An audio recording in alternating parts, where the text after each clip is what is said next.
Thank you for joining Pocket Lesson. Pocket Lesson provides super online video to get you native English speaker. Let's get started. Rapunzel.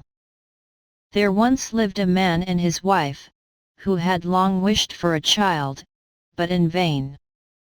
Now there was at the back of their house a little window which overlooked a beautiful garden full of the finest vegetables and flowers, but there was a high wall all round it, and no one ventured into it, for it belonged to a witch of great might, and of whom all the world was afraid. One day that the wife was standing at the window, and looking into the garden, she saw a bed filled with the finest rampion, and it looked so fresh and green that she began to wish for some, and at length she longed for it greatly. This went on for days, and as she knew she could not get the rampion, she pined away, and grew pale and miserable. Then the man was uneasy, and asked, "What is the matter, dear wife?" "Oh," answered she, "I shall die unless I can have some of that rampion to eat that grows in the garden at the back of our house." The man, who loved her very much, thought to himself, "Rather than lose my wife I will get some rampion, cost what it will." So in the twilight he climbed over the wall into the witch's garden, plucked hastily a handful of rampion and brought it to his wife. She made a salad of it at once, and ate of it to her heart's content. But she liked it so much, and it tasted so good, that the next day she longed for it thrice as much as she had done before. If she was to have any rest the man must climb over the wall once more. So he went in the twilight again, and as he was climbing back, he saw, all at once, the witch standing before him, and was terribly frightened, as she cried, with angry eyes, "How dare you climb over into my garden like a thief, and steal my rampion? It shall be the worse for you." "Oh," answered he, "be merciful rather than just, I have only done it through necessity, for my wife saw your rampion out of the window, and became possessed with so great a longing that she would have died if she could not have had some to eat."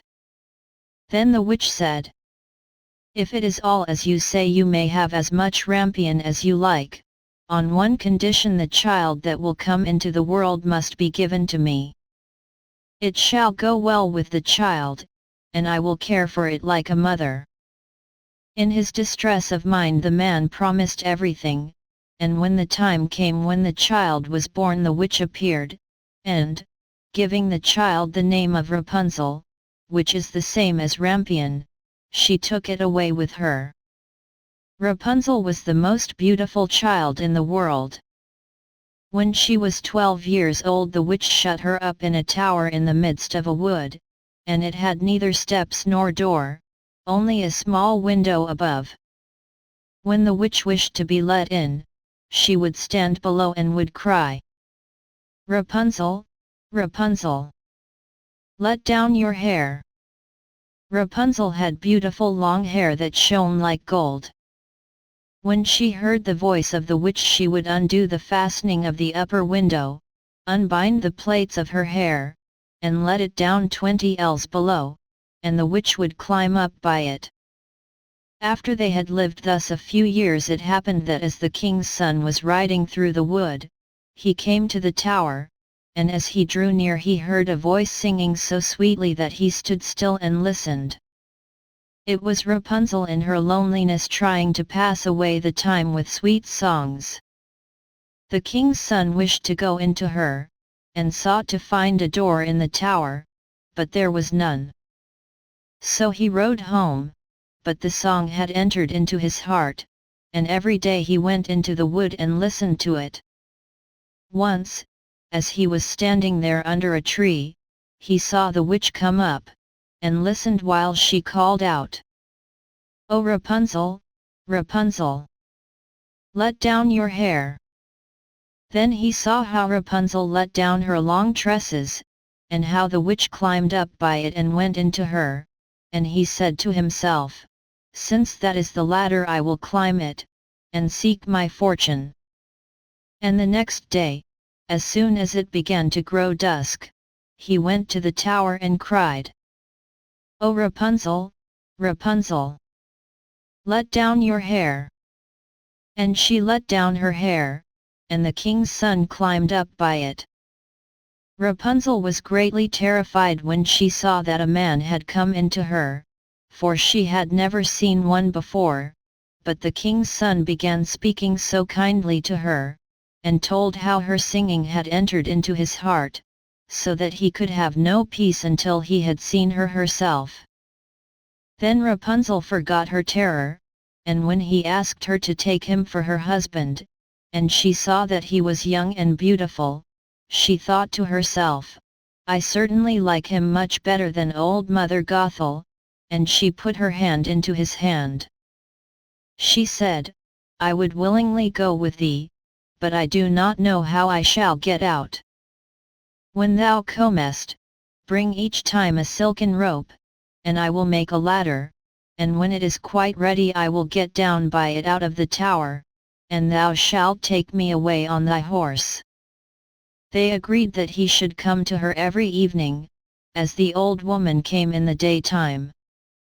So the witch knew nothing of all this until once Rapunzel said to her unwittingly, "Mother Gothel, how is it that you climb up here so slowly, and the king's son is with me in a moment?" "O wicked child," cried the witch, "what is this I hear? I thought I had hidden thee from all the world, and thou hast betrayed me." In her anger she seized Rapunzel by her beautiful hair, struck her several times with her left hand, and then grasping a pair of shears in her right snapped the beautiful locks lay on the ground. And she was so hard-hearted that she took Rapunzel and put her in a waste and desert place, where she lived in great woe and misery. The same day on which she took Rapunzel away she went back to the tower in the evening and made fast the severed locks of hair to the window hasp, and the king's son came and cried, "Rapunzel, Rapunzel! Let down your hair." Then she let the hair down, and the king's son climbed up, but instead of his dearest Rapunzel he found the witch looking at him with wicked glittering eyes. "Aha!" cried she, mocking him, "you came for your darling, but the sweet bird sits no longer in the nest, and sings no more, the cat has got her, and will scratch out your eyes as well. Rapunzel is lost to you, you will see her no more." The king's son was beside himself with grief, and in his agony he sprang from the tower. He escaped with life, but the thorns on which he fell put out his eyes. Then he wandered blind through the wood, eating nothing but roots and berries, and doing nothing but lament and weep for the loss of his dearest wife.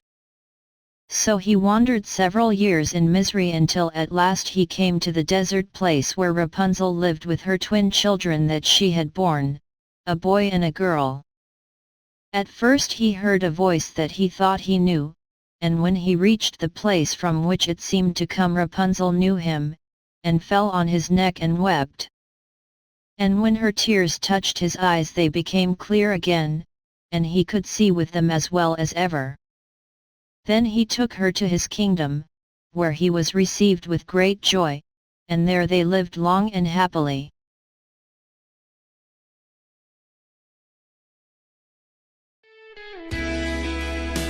Please click Pocket Lesson subscribe button right now.